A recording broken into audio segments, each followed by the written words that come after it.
Most of the Falcons analysis from this offseason has been centered around the offense. With so many dynamic weapons and an unknown at quarterback, I think everyone's interested to see how that all fits together. But Atlanta's defense was one of the most impressive units I watched in week 1, and if they can keep it up, that'll take a lot of pressure off Desmond Ridder.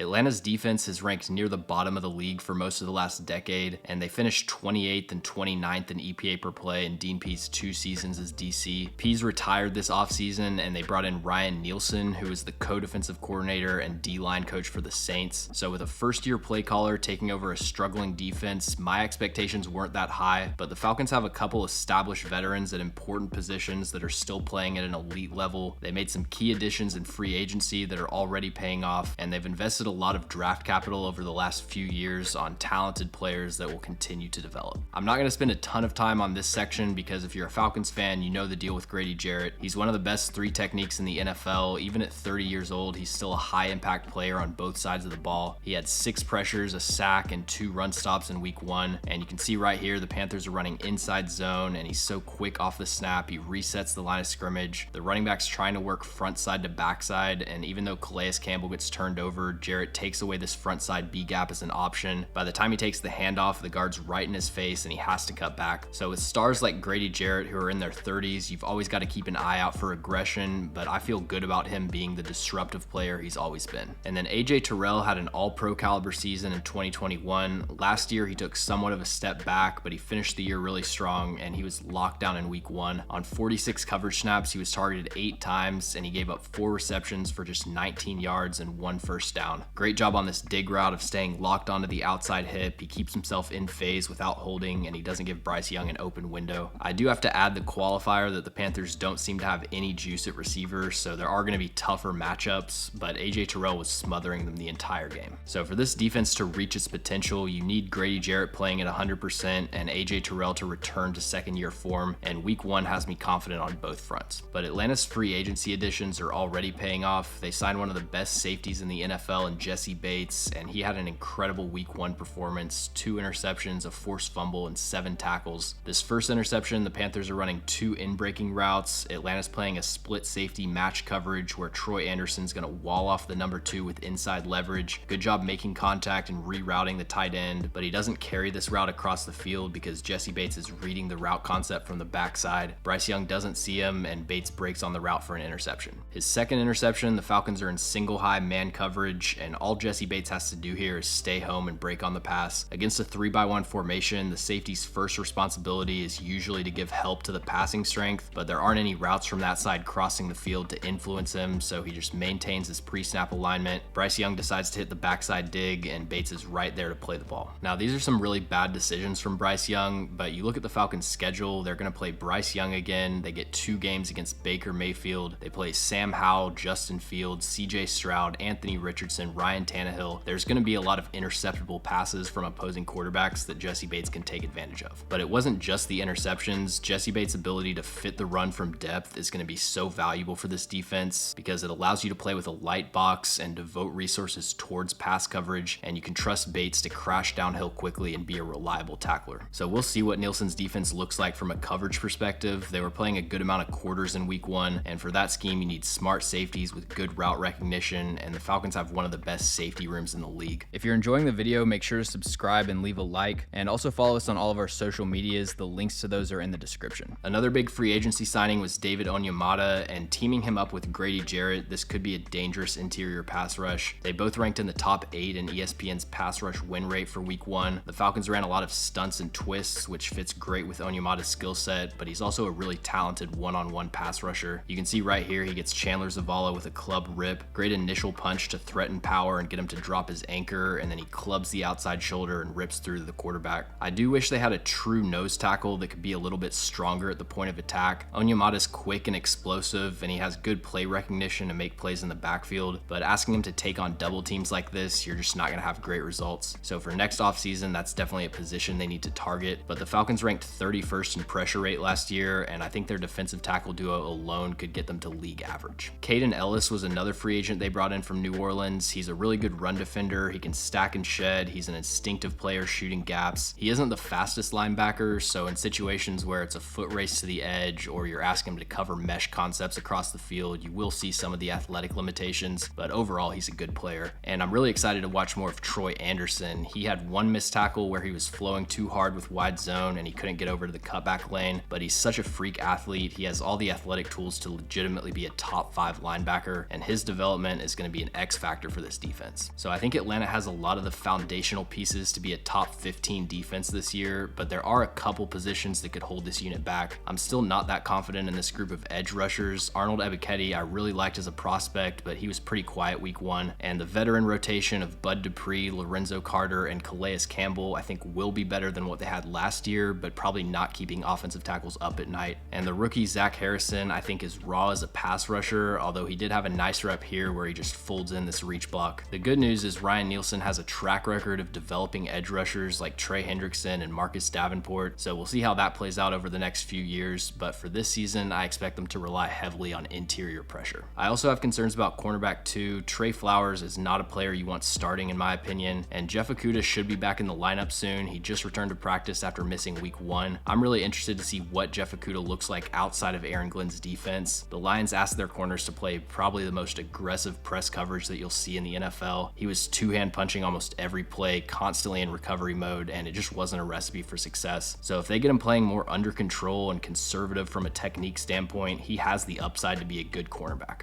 Thanks for watching. If you enjoy the video, make sure to like and subscribe. Also let me know in the comments any NFL players or teams that you'd like me to cover.